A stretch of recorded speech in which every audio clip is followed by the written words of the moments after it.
In this video we're going to be looking at another type of covalent bonding known as dative covalent bonding.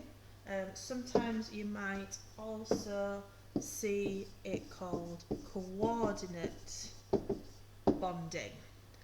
So this type of bonding is still a covalent bond, but it's where the electrons in the bond, the shared pair of electrons, come from the same atom. So in a regular covalent bond, you'd get an electron from each individual atom.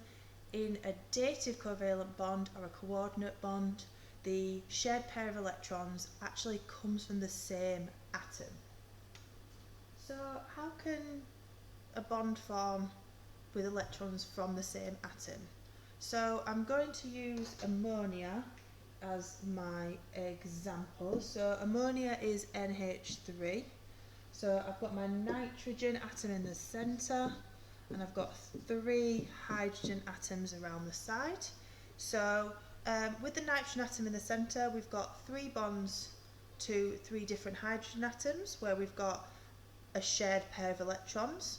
1 electron from the hydrogen, which is the blue cross, 1 electron from the nitrogen atom, which is the red dot.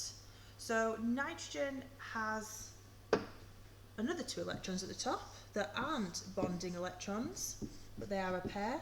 And if you remember back to the video on covalent bonding, this non-bonding pair is known as a lone pair.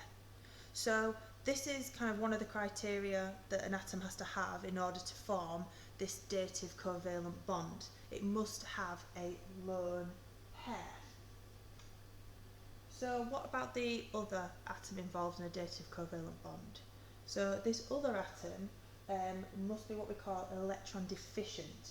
So it doesn't have a full outer shell of electrons. So in this example, I'm not going to use a hydrogen atom because that only needs 1 electron. I'm going to use a hydrogen ion.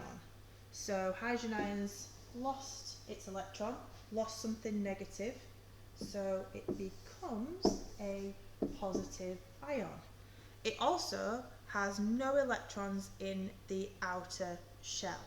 So it only had 1 electron when it was a hydrogen atom. As a hydrogen ion, it's got no electrons in its outer shell. So it is electron deficient. So this hydrogen ion can come and form a bond with a nitrogen.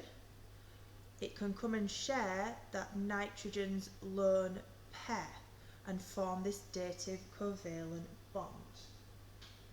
So just like that. So the hydrogen atom at the top, we've overlapped it to show that it's sharing those electrons. It's now got 2 electrons in its outer shell and it's bonding with the nitrogen atom, and both those electrons have come from the nitrogen atom.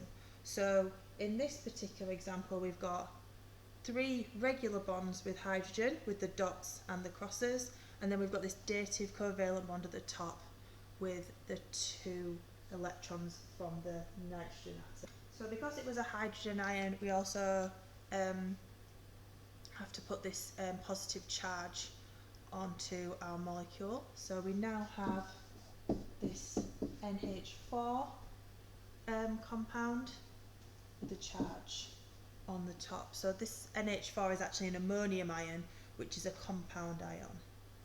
So I've got the dot cross example on the left hand side. So on the right hand side, I'm just going to show you how you would draw out the bonds. So we've got the ammonia compound with nitrogen in the middle, and we've got 3 regular bonds to each of the hydrogens. So each of those is represented by those straight lines. And finally, we have the dative bond, which we show as an arrow, and the arrow points away from the atom that's donating the electrons. And this acts in the same way as a regular covalent bond. So 3